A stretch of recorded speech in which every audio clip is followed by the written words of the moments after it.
Hôm nay là ngày 23 tháng 1 năm 2024.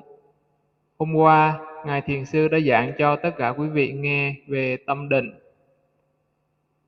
Ngài đã giảng về cách phát triển định tâm bằng cái việc là liên tục ghi nhận chánh niệm các cái đề mục sanh khởi trong khoảnh khắc hiện tại. Ngài đã giảng về những cái đặc tính, công năng và sự biểu hiện của tâm định. Và Ngài cũng giảng về hai cái trạng thái tâm tốt mà quý thiền sinh có thể phát triển thông qua sự thiền tập, đó là tâm hổ thẹn tội lỗi và ghê sợ tội lỗi. Hai trạng thái tâm này là pháp bảo vệ thế gian cũng như pháp bảo vệ mỗi cá nhân thoát khỏi những cái hành động, lời nói và suy nghĩ xấu bất thiện. Và Ngài cũng đã giảng rằng khi định tâm phát triển thì người thiền sinh loại bỏ được các cái phiền não tư tưởng trong nội tâm của mình. Và nói cách khác là người thiền sinh sẽ loại bỏ được 5 triền cái hay là 5 pháp chướng ngại khi phát triển được tâm định.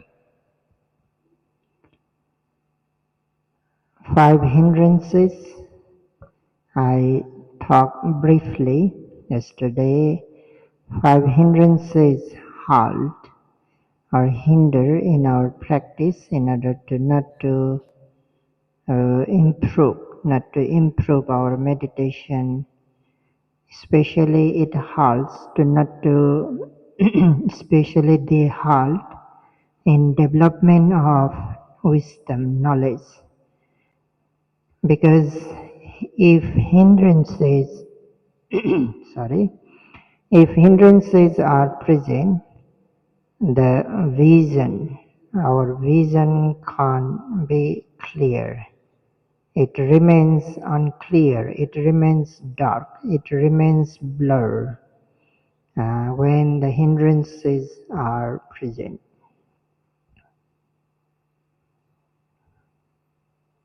Khi mà 5 pháp chướng ngại có mặt thì lúc này 5 pháp này cản trở, khóa lại cái con đường phát triển sự thiền tập cũng như phát triển trí tuệ của quý thiền sinh.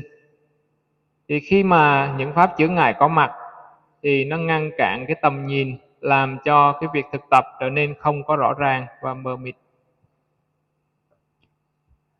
Here an example is given.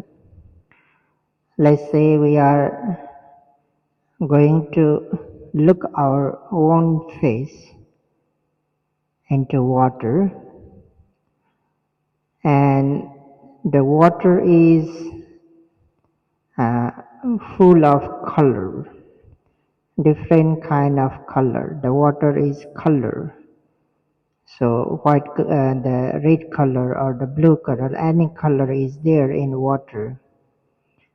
So if water is color, at that time also we can't see our own face into the water. The second is, okay, color is not there, water is not colored, but water is heated and steams are coming. If steams coming from water, at that time also we cannot see our own face. Okay, water is not heated, not boiled, steam is not there, but mosses are there, fungus are there, so still cannot see our face. Okay, moss, fungus are not there, but the water is wavery because air is blown by air, so the waves are there on water. Can't see our face. Okay, waves are not there, but moss and darkness is there. The water is in darkness. At a time also we cannot see our face. Thì ở đây Ngài có một cái ví dụ để quý vị hiểu rõ hơn về năm pháp chướng ngại này. Thì khi mà chúng ta muốn nhìn rõ khuôn mặt của mình bằng cách là nhìn vào trong mặt nước, thì nếu mà nước được pha màu bởi những cái màu xanh, màu đỏ, màu vàng, thì lúc này nước không có trong suốt, cho nên mình khó mà thấy được cái mặt của mình một cách rõ ràng khi nhìn vào trong mặt nước. Cái trường hợp thứ hai là nước không bị pha màu, nhưng trong lúc này thì nước sôi sùng sục, hơi bốc nghi ngút. Lúc này mình nhìn xuống mặt nước, mình cũng không thể thấy được gương mặt của mình một cách rõ ràng. Trường hợp thứ ba là nước không pha màu, cũng không có sôi, nhưng mà nước thì dơ, đầy rong rêu. Lúc này khi mình nhìn xuống nước, mình cũng không thể thấy được. Trường hợp thứ tư, nước bị gợn sóng do những cái cơn gió nó thổi, thì lúc này mình nhìn xuống cái mặt nước gợn sóng đó, cái gương mặt mình nó phản chiếu không được rõ ràng. Trường hợp thứ năm là nước được đặt trong bóng tối, và khi mình nhìn xuống cái mặt nước trong bóng tối như vậy thì mình cũng không thấy gì. This is the example given by, expounded by Buddha himself in the text.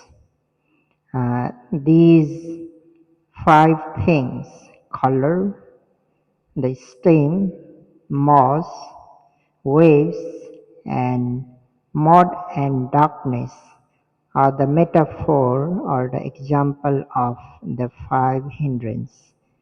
The color is the example compared with hindrances, and the ill will, second hindrance, vyapada, is compared with steam. The sloth and turtle, Thinamida, is compared with moss or the fungus. The Udacha and Kukucha is compared with waves, and mud and darkness is compared with doubt, vicikiccha.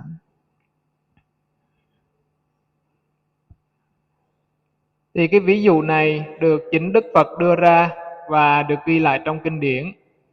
Cái ví dụ đầu tiên là nước bị pha màu thì được ví giống như là tham dục. Ví dụ thứ hai là nước đang sôi sùng sục thì được ví giống như một cái tâm sân hận. Ví dụ thứ ba là nước bị phủ đầy rong rêu thì được ví với một cái trạng thái tâm dã dười, buồn ngủ. Ví dụ thứ tư là nước bị gợn sóng thì được ví với một trạng thái tâm trạo cử, bất an và hối hận. Ví dụ thứ năm là nước bị đặt trong bóng tối thì được ví với trạng thái tâm hoài nghi.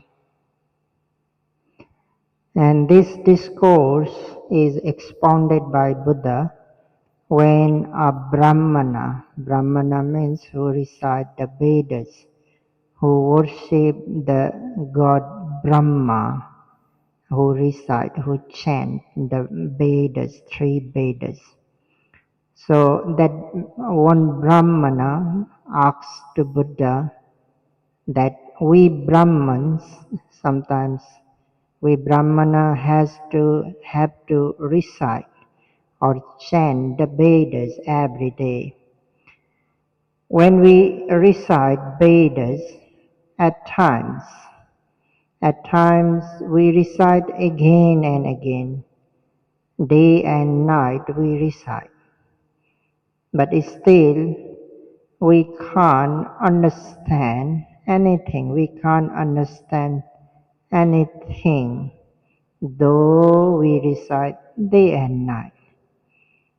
And he asks, what is the reason of that? Despite of reciting day and night, why comprehension does not arise? Why we can't understand? And the second question, but at times we don't recite day and night. We just chant or recite for a while, but at that time easily can understand. We don't need to chant for the long term. We don't need to chant day and night. So two conditions he mentioned to Buddha and asked the reason why it happens so. Thì bài kinh này nó có cái lý do là có một vị Bà La Môn đến gặp Đức Phật và đặt ra một câu hỏi. Vị này hỏi Đức Phật rằng có những cái bài kinh mà con tụng cả ngày cả đêm nhưng mà vẫn không thể hiểu được cái nghĩa lý của nó và cũng không thể học thuộc lòng. Tại sao điều này lại xảy ra? Nhưng mà có những cái thời điểm khác thì không có cần phải đọc cả ngày cả đêm mà chỉ đọc một lúc thôi thì tâm nó rất là dễ hiểu, dễ nhớ và dễ thuộc lòng. Thì tại sao điều này lại xảy ra? Vị Bà La Môn này đến gặp Đức Phật và hỏi cái lý do như vậy. And the Buddha's answer was, when any of these five hindrances is present at that time, though you recite the Vedas day and night, at that time you can't understand, or the understanding does not arise, comprehension does not arise. But when these hindrances are free, then at that time, though you don't recite day and night, you can understand. So means hindrances, five hindrances that we have just mentioned, if any of them is present, if one of them is present, can't develop the knowledge. So needless to say, if all of five hindrances are there, even one of them is there, can't develop understanding, can't develop knowledge.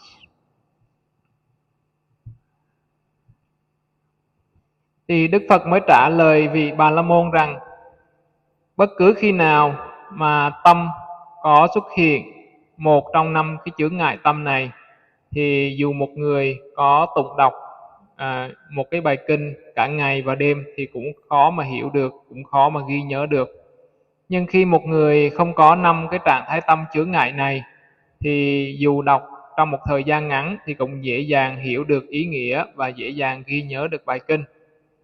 Và trong cái sự thực tập hành thiền của chúng ta cũng vậy, nếu mà mình có một trong năm cái chướng ngại này thì không thể phát triển được trí tuệ.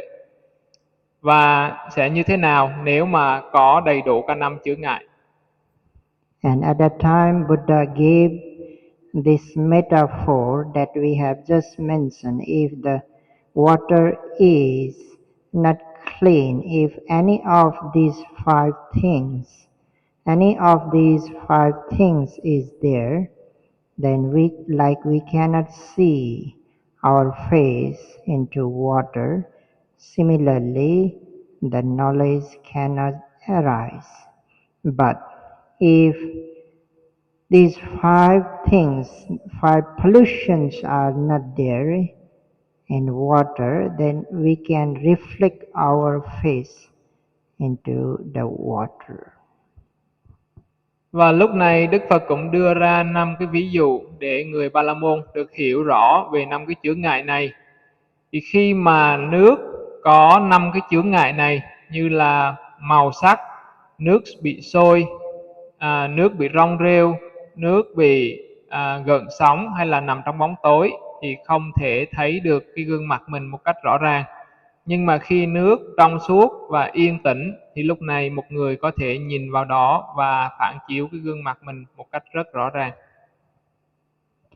So similarly, while practicing meditation, if any of these five hindrances is there in yogi's mind, then yogis cannot see clearly. The vision is not clear.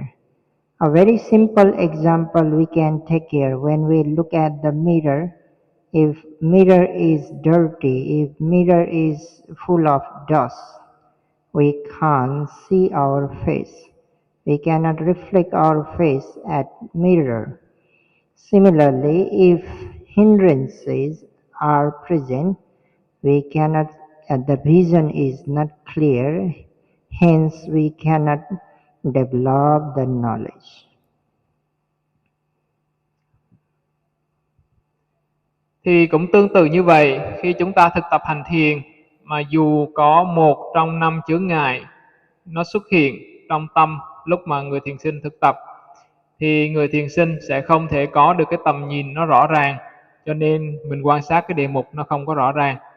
Cũng giống như khi mà chúng ta nhìn vào trong gương mà cái tấm gương nó bị bẩn hoặc là nó dính hơi nước, thì lúc này tầm nhìn không rõ ràng và chúng ta không thể nào thấy được cái gương mặt của mình một cách rõ ràng.